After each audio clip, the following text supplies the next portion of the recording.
Hello dear students, এই ভিডিওতে নবম শ্রেণী কোষে দেখি 10.1 অর্থাৎ লাভক্ষতির প্রথম অধ্যায়ের 17 দাগের থেকে 21 দাগের অঙ্কগুলি তোমাদের কোষে দিয়েছি এবং বুঝিয়ে দেখাচ্ছি, অর্থাৎ এক্সপ্লেন করছি।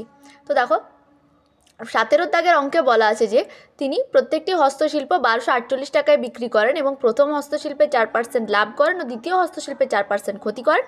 মোটের উপর তার কত লাভ বা ক্ষতি হয় নির্ণয় করতে বলা আছে। তো দেখো, হস্তশিল্পের ওপর, প্রথম হস্তশিল্পের ওপর তার 4% লাভ, অর্থাৎ হস্তশিল্পের উৎপাদন খরচ 100 টাকা হলে বিক্রয় মূল্য 100 যুক্ত 4 টাকা অর্থাৎ 104 টাকা। এক্ষেত্রে আমরা ক্রয় মূল্য না ধরে উৎপাদন খরচ লিখছি, কারণ হস্তশিল্পটি তিনি নিজের হাতে তৈরি করে যেহেতু বিক্রি করছেন, তাই তিনি কারো কাছ থেকে ক্রয় করেননি, অর্থাৎ এক্ষেত্রে ক্রয় মূল্যের পরিবর্তে উৎপাদন খরচ লিখেছি সেই জন্যই। তো দেখো, হস্তশিল্পের উৎপাদন খরচ 100 টাকা হলে 4 টাকা লাভে বিক্রয় মূল্য হবে 104 টাকা।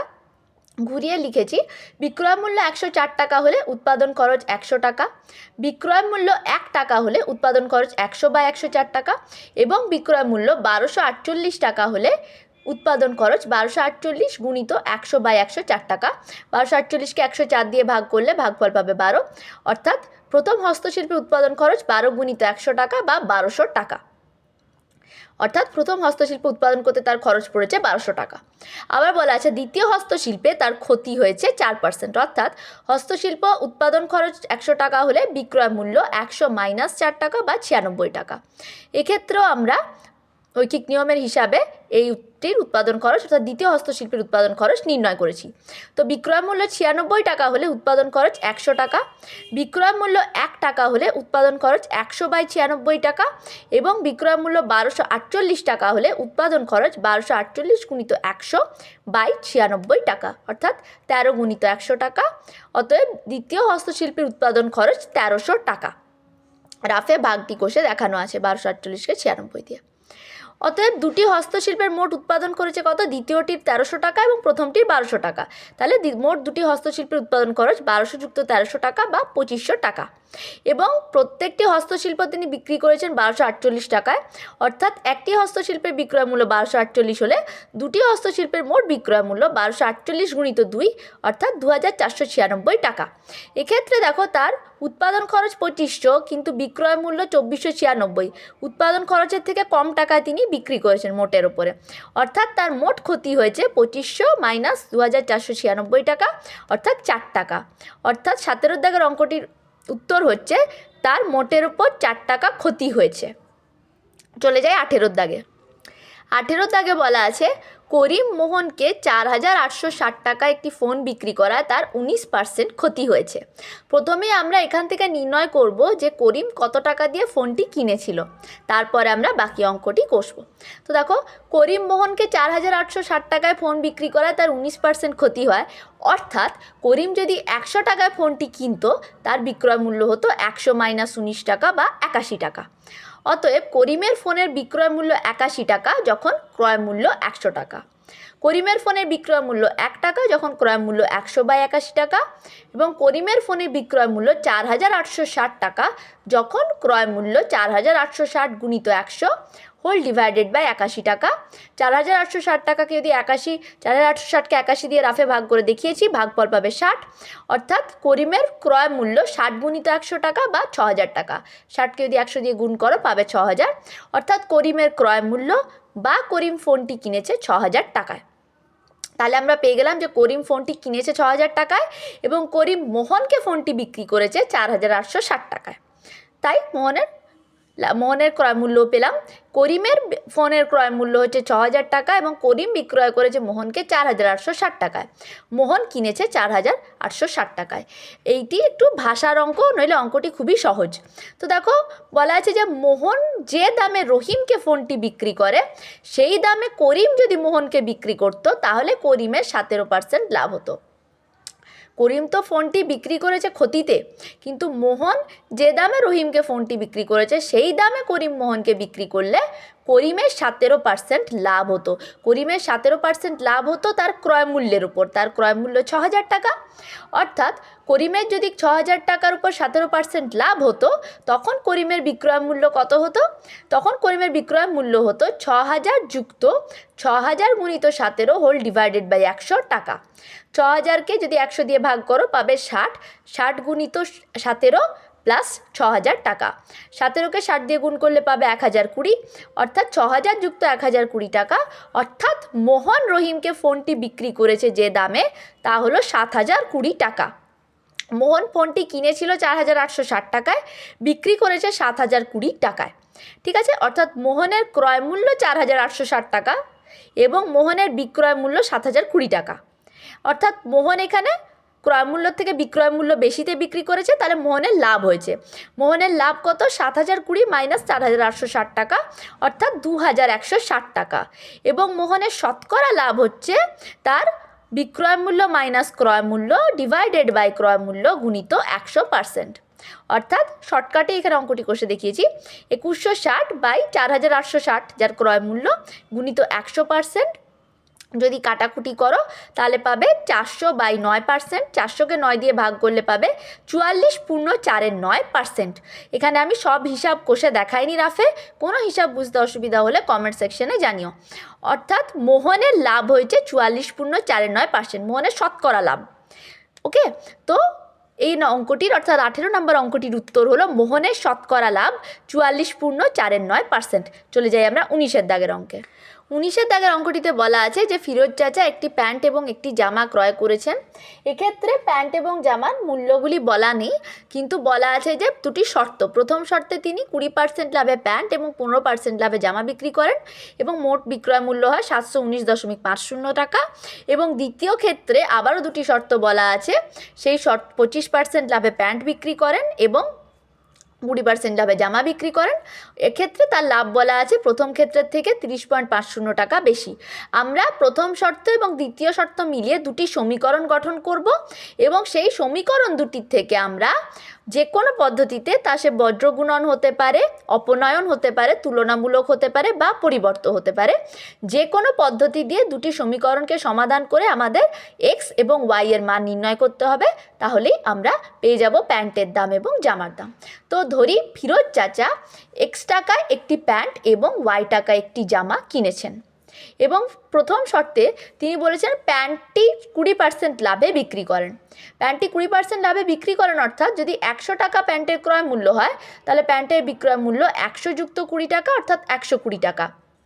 1 টাকা যদি প্যান্টের ক্রয় মূল্য হয়, তাহলে প্যান্টের বিক্রয় মূল্য 120 বাই 100 টাকা এবং এক্স টাকা যদি ক্রয় মূল্য হয়, তাহলে প্যান্টের বিক্রয় মূল্য এক্স গুণিত 120 বাই 100 টাকা।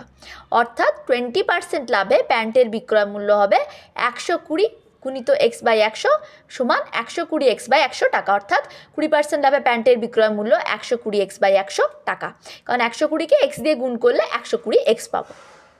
120 এক্স বা 1/100 টাকা হচ্ছে 20% লাভে প্যান্টের বিক্রয় মূল্য।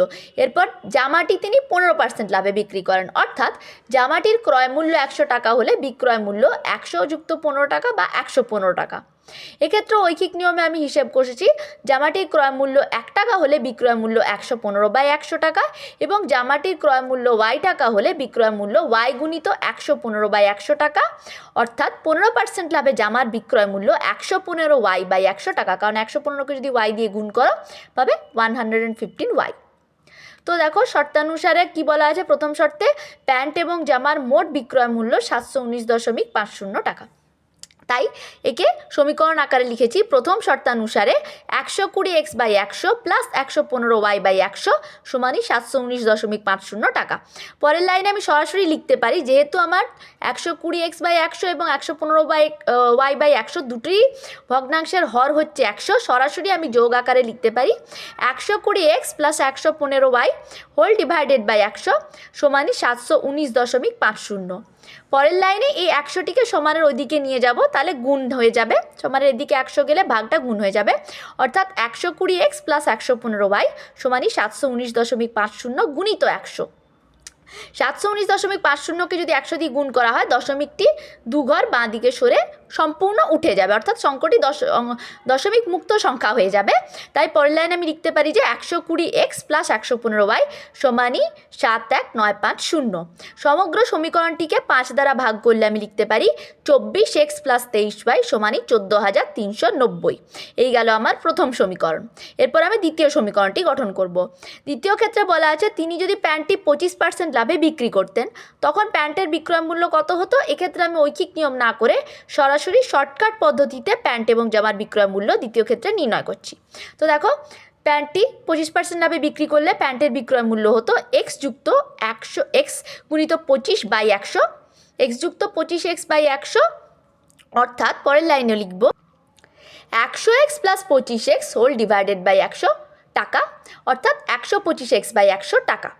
অর্থাৎ 25% লাভে প্যান্টটি বিক্রি করলে প্যান্টের বিক্রয় মূল্য হবে 125x/100 টাকা। তিনি যদি জামাটি 20% লাভে বিক্রি করতেন তাহলে জামার বিক্রয় মূল্য হতো কত, y প্লাস y গুণিত 20/100 টাকা, অর্থাৎ 100y প্লাস 20y/100 টাকা, অর্থাৎ 120y/100 টাকা। অর্থাৎ এক্ষেত্রে জামার বিক্রয় মূল্য 120y/100 টাকা এবং প্যান্টের বিক্রয় মূল্য 125x/100 টাকা। আমি আরেকটা লাইন এক্সট্রা কষেছি, চাইলে তোমরা সরাসরিও করতে পারো।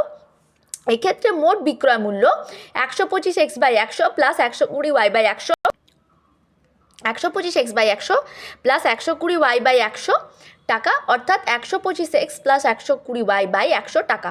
শর্তানুসারে এক্ষেত্রে তার মোট বিক্রয় মূল্য আগের চাইতে 30.50 টাকা বেশি। অর্থাৎ এক্ষেত্রে লিখতে পারি শর্তানুসারে বা দ্বিতীয় শর্তানুসারে 125x প্লাস 120y/100 সমানই 719.50 যুক্ত 30.50। এই দুটোকে যোগ করলে আমরা পাবো 750.00 এবং 100টিকে পরের লাইনে আমি গুণ আকারে নিয়ে গেছি, সমানের এধারে নিয়ে গেলে এটি গুণ হবে, অর্থাৎ 125x প্লাস 120y সমান 750.00 গুণিত 100 বা 125x প্লাস 120y সমান 75,000।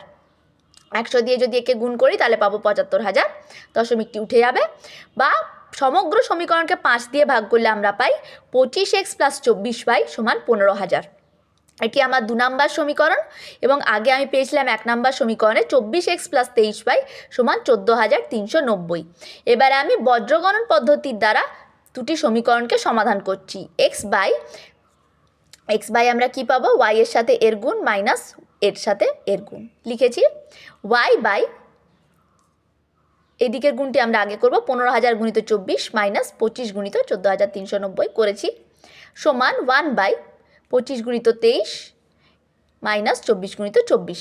তোমাদের মনে হচ্ছে যে এখানে আমি মাইনাস 14,390 বা মাইনাস 15,000 কোথা থেকে পেলাম, কারণ আমি আরেকটা লাইন এক্ষেত্রে লিখিনি, আরেকটা লাইন তোমরা প্রয়োজনে লিখে নিতে পারো যে 25x প্লাস 24y মাইনাস 15,000 সমান 0 এবং 24x প্লাস 23y মাইনাস 14,390 সমান 0।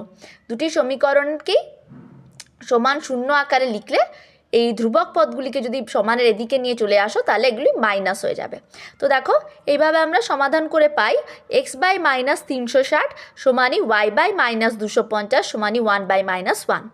এবারে এই যে ভগ্নাংশ এর সাথে যদি 1 বাই মাইনাস 1কে তুলনা করি তাহলে পাবো x বাই মাইনাস 360 সমান মাইনাস 1, কারণ 1 বাই মাইনাস 1 মানে মাইনাস 1, বা x সমান মাইনাস 360 গুণিত মাইনাস 1 মাইনাসে মাইনাসে প্লাস, অর্থাৎ x সমান 360।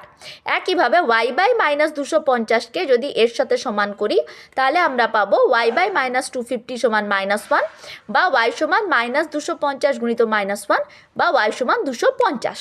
অর্থাৎ প্যান্টের ক্রয় মূল্য 360 টাকা এবং জামার ক্রয় মূল্য 250 টাকা। অর্থাৎ 19-এর অঙ্কটির উত্তর হলো প্যান্টের ক্রয় মূল্য 360 টাকা এবং জামার ক্রয় মূল্য 250 টাকা। চলে যাই আমরা 20 দাগের অঙ্কে। ধরি রবিন কাকু 3,000 টাকা দিয়ে এক অংশ চাল কিনেছেন। এক্ষেত্রে অঙ্কটি এক্স ধরেও করা যায়, কিন্তু আমি দেখেছি এক্স ধরে কষালে অনেক ছাত্রছাত্রী তা বুঝে উঠতে পারে না, কিন্তু এক্স বা এক যা ধরেই আমরা হিসাব কষি উত্তর প্রতি ক্ষেত্রে একই আসবে, কিন্তু এক দিয়ে কষলে তোমাদের বুঝতে একটু সুবিধা হবে। তাই জন্য আমি লিখেছি ধরি রবিন কাকু 3,000 টাকা দিয়ে এক অংশ চাল কিনেছেন। এই চাল বিক্রি করে তার মোটের উপর লাভ হয় 10%, অর্থাৎ যদি এই চালের ক্রয় মূল্য হতো 100 টাকা তাহলে বিক্রয় মূল্য হতো 100 যুক্ত 10 অর্থাৎ 110 টাকা। এই চালের ক্রয় মূল্য 1 টাকা হলে বিক্রয় মূল্য 110/100 টাকা, এবং এই চালের ক্রয় মূল্য যখন 3000 টাকা তখন বিক্রয় মূল্য 3000 গুণিত 110/100 টাকা অর্থাৎ 3300 টাকা। রাপে হিসাব কষে দেখিয়েছি, দেখো 3300 কীভাবে পেলাম। অতএব 1 অংশ চালের 10% লাভে বিক্রয় মূল্য হবে 3300 টাকা। আবার বলা আছে এই 1 অংশ চালের 1/3 অংশ তিনি 20% ক্ষতিতে বিক্রি করেন। 1 অংশ চালের 1/3 ভাগ অর্থাৎ 1 গুণিত 1/3 অংশ অর্থাৎ 1/3 অংশ। এই 1/3 অংশ চালের ক্রয় মূল্য 1/3 গুণিত 3000 টাকা অর্থাৎ 1000 টাকা, কারণ 3কে 3000 দিয়ে ভাগ করলে পাবে 1000। এই 1/3 অংশ চাল যিনি যেহেতু 20% ক্ষতিতে বিক্রি করেছেন, অর্থাৎ 20% ক্ষতি মানে হলো যদি 1/3 অংশ চালের ক্রয় মূল্য হতো 100 টাকা তাহলে বিক্রয় মূল্য হতো 80 টাকা, এবং যখন এই চালের ক্রয় মূল্য 1000 টাকা তখন বিক্রয় মূল্য 1000 গুণিত 80/100 টাকা অর্থাৎ 800 টাকা বিক্রয় মূল্যে তিনি বিক্রি করেছেন এই 1/3 অংশ চাল। পরের অংশে চলে যাই। এই চালেরই 2/5 অংশ তিনি 25% লাভে বিক্রি করেছেন। এই চালের 2/5 অংশের ক্রয় মূল্য কত হবে? 2/5 গুণিত 3000 টাকা অর্থাৎ 1200 টাকা। 2/5 মানে 5কে যদি 3000 দিয়ে ভাগ করি পাবো 600, 600 গুণিত 2 অর্থাৎ 1200 টাকা। এবং 25% লাভে 2/5 অংশ চালের বিক্রয় মূল্য মানে 1200 টাকার উপর 25% লাভ অর্থাৎ 1200 যুক্ত 1200 গুণিত 25/100 টাকা অর্থাৎ 1200 যুক্ত 300 টাকা অর্থাৎ 1500 টাকা। অর্থাৎ তিনি এই 2/5 অংশ চাল ক্রয় করেছেন 1200 টাকা এবং বিক্রয় করেছেন 1500 টাকায়। এরপর বলা আছে বাকি চাল তাকে এমনভাবে বিক্রি করতে হবে যাতে সমগ্র চালের মোট বিক্রয় মূল্য হয় 3300 টাকা। এখন বাকি চালের পরিমাণ কত? চাল পড়ে আছে কত? 1 মাইনাস 1/3 যুক্ত 2/5 অংশ সমানই 1 মাইনাস 5 প্লাস 6/15 অংশ, কারণ 5 আর 3 এর লসাগু হচ্ছে 15 সমানই 15 মাইনাস 11 হোল ডিভাইডেড বাই 15 অংশ অর্থাৎ 4/15 অংশ। তাহলে বাকি চালের পরিমাণ 4/15 অংশ। এই 4/15 অংশ চালের ক্রয় মূল্য হচ্ছে 4/15 গুণিত 3000 টাকা অর্থাৎ 15কে যদি 3000 দিয়ে ভাগ করো পাবে 200, 200 গুণিত 4 অর্থাৎ 800 টাকা। 4/15 অংশ চালের ক্রয় মূল্য 800 টাকা এবং এই 4/15 অংশের বিক্রয় মূল্য হতে হবে 3300 মাইনাস 1500 যুক্ত 800, কারণ তিনি 2/5 অংশ চাল বিক্রি করেন 1500 টাকায় এবং 1/3 অংশ চাল বিক্রি করেন 800 টাকায়, তাহলে এবং মোটের উপর লাভ করেন 3300 টাকা। তাহলে তার 4/15 অংশের বিক্রয় মূল্য হবে 3300 মাইনাস 1500 প্লাস 800 মানে 3300 মাইনাস 2300 টাকা অর্থাৎ 1000 টাকা। তাহলে 4/15 অংশ চালের ক্রয় মূল্য যদি হয় 800 টাকা এবং বিক্রয় মূল্য যদি হয় 1000 টাকা তাহলে এই 4/15 অংশের শতকরা লাভ হবে বিক্রয় মূল্য মাইনাস ক্রয় মূল্য হোল ডিভাইডেড বাই ক্রয় মূল্য গুণিত 100% শতকরা লাভ অর্থাৎ 200/800 গুণিত 100% কাটাকুটি করলে তোমরা পাবে 25%।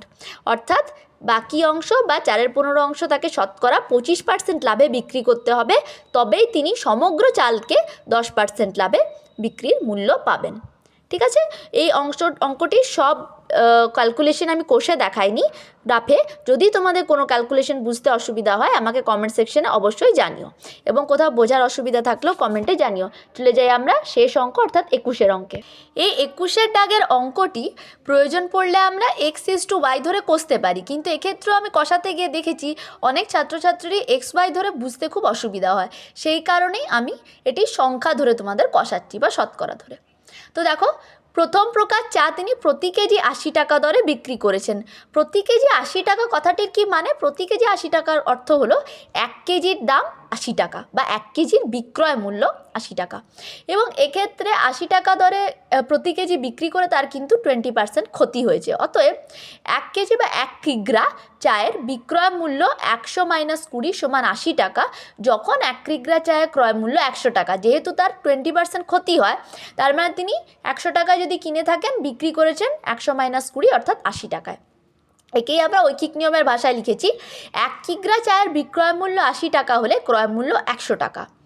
1 কিগ্রা চায়ের বিক্রয় মূল্য 1 টাকা হলে ক্রয় মূল্য 100/80 টাকা, এবং 1 কিগ্রা চায়ের বিক্রয় মূল্য 80 টাকা হলে ক্রয় মূল্য 80 গুণিত 100/80 অর্থাৎ 100 টাকা। অর্থাৎ আমরা প্রথম প্রকার চায়ের ক্রয় মূল্য পেলাম 100 টাকা প্রতি কেজি। হ্যাঁ, এবার দ্বিতীয় প্রকার চায় আসি। দ্বিতীয় প্রকার চা প্রতি কেজি 200 টাকা দরে বিক্রি করে 25% লাভ হয়েছে। প্রতি কেজি 200 টাকা মানে 1 কেজির দাম যখন 200 টাকা বা 1 কেজির বিক্রয় মূল্য যখন 200 টাকা তখন তার 25% লাভ। অতএব 1 কিগ্রা চায়ের ক্রয় মূল্য 100 টাকা হলে বিক্রয় মূল্য 100 যুক্ত 25 টাকা অর্থাৎ 125 টাকা। ঐকিক নিয়মের ভাষায় লিখলে পাই 1 কিগ্রা চায়ের বিক্রয় মূল্য 125 টাকা হলে ক্রয় মূল্য 100 টাকা। 1 কিগ্রা চায়ের বিক্রয় মূল্য 1 টাকা হলে ক্রয় মূল্য 100/125 টাকা এবং 1 কিগ্রা চায়ের বিক্রয় মূল্য 200 টাকা হলে ক্রয় মূল্য 200 গুণিত 100/125 টাকা। হিসেব কষলে পাবে 160। কাটাকুটিটা রাফে করে দেখিয়েছি, বুঝতে অসুবিধা হলে কমেন্ট সেকশনে জানিও। অর্থাৎ দ্বিতীয় প্রকার চায়ের বিক্রয় মূল্য হচ্ছে প্রতি কেজিতে 160 এবং প্রথম প্রকার চায়ের ক্রয় মূল্য হচ্ছে প্রতি কেজির 100 টাকা। এবার বলা আছে মিশ্র চা প্রতি কেজি বা প্রতি কিগ্রা 150 টাকা দরে বিক্রি করে তার 25% লাভ হয়। অর্থাৎ মিশ্র চায়ের ক্ষেত্রে 1 কিগ্রা চায়ের ক্রয় মূল্য 100 টাকা হলে বিক্রয় মূল্য 125 টাকা। অতএব 1 কিগ্রা চায়ের বিক্রয় মূল্য যদি 150 টাকা হয় সেক্ষেত্রে ক্রয় মূল্য হবে 150 গুণিত 100/125 অর্থাৎ 120 টাকা। অর্থাৎ 25% লাভে মিশ্র চায়ের প্রতি কেজির ক্রয় মূল্য 120 টাকা। এরপর আমরা চলে আসি অনুপাত কিভাবে নির্ণয় করব সেই পদ্ধতিতে। তো দেখো এই দুই প্রকার চায়ের অনুপাত অর্থাৎ প্রথম চায়ের পরিমাণগত অংশ বাই বা ডিভাইডেড বাই